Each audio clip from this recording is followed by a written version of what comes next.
Hi, I'm State Senator Nate Boulton. Hi, I'm State Senator Rita Hart.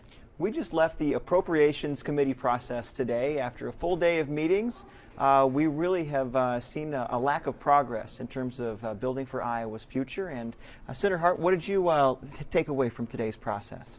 Well, for one thing, I took away a lot of paperwork. You can see that these are the bills that were presented to us this morning when we came to start the process. 8 budget bills that were taken in 2 different segments, and I was particularly not happy with the Ag and Natural Resources budget. That's the first budget that we took up today. One thing that last session we ended on a negative note with was the funding that was available for state parks. People here in the state love to utilize the state parks, and they are a good source for encouraging other people to come to the state. So I'm happy that they found that money, but in the process they took the money from another popular program, the REAP program, which is a popular program that has funded many projects throughout the state in nearly every county in Iowa. I think there is a lot of disappointment in this process. What we've seen is what I would say is a very elitist process of excluding not only senators from being able to be informed of what was coming, but the public not being able to have their voice in what should be a statement of Iowa's real priorities for the next year. What this budget does is continues to underdeliver on the promise of higher education in Iowa, failing to adequately support our community colleges and our state universities.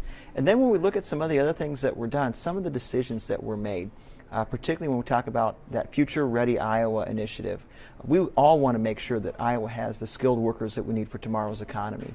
Yet we see in the budgeting process the opportunity missed to fund 300 to 400 KIBI grants to actually have students engage in community college education with support from the state, and instead funding a coordinator and a marketing program for really an initiative that already we know how to deliver on the promise. We just don't have the resources to do it. They cut things in the education budget with the midterm cuts and now have not made those budgets whole. And so as a result, the regions are going to be raising their tuition. Community colleges are going to be struggling to offer the same programming at the same price. They're going to probably be looking at some tuition hikes as well.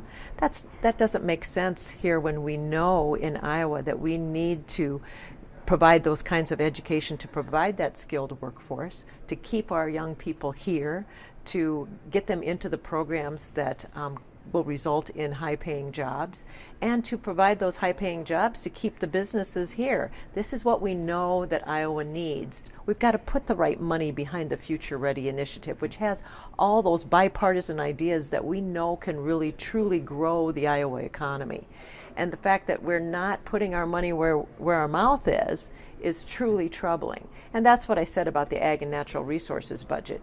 When we really look at the budgeting process, it is a statement of making it really a blueprint for Iowa's future. And what Republicans have done here is show us that they have a plan for the next 6 to 12 months, but there's no 20-year vision here. What should Iowa look like in terms of the long-term future? When you underfund higher education, when you fail to deliver on safe and secure communities, and keep failing to deal with the cause and effect of overextended corporate tax credits, exemptions, and giveaways that are robbing from our budget today, next year, and in the next 10 years, we're not going to deliver on the promise of Iowa's future. This is where the leadership opportunity has to be taken, and it's been missed this year.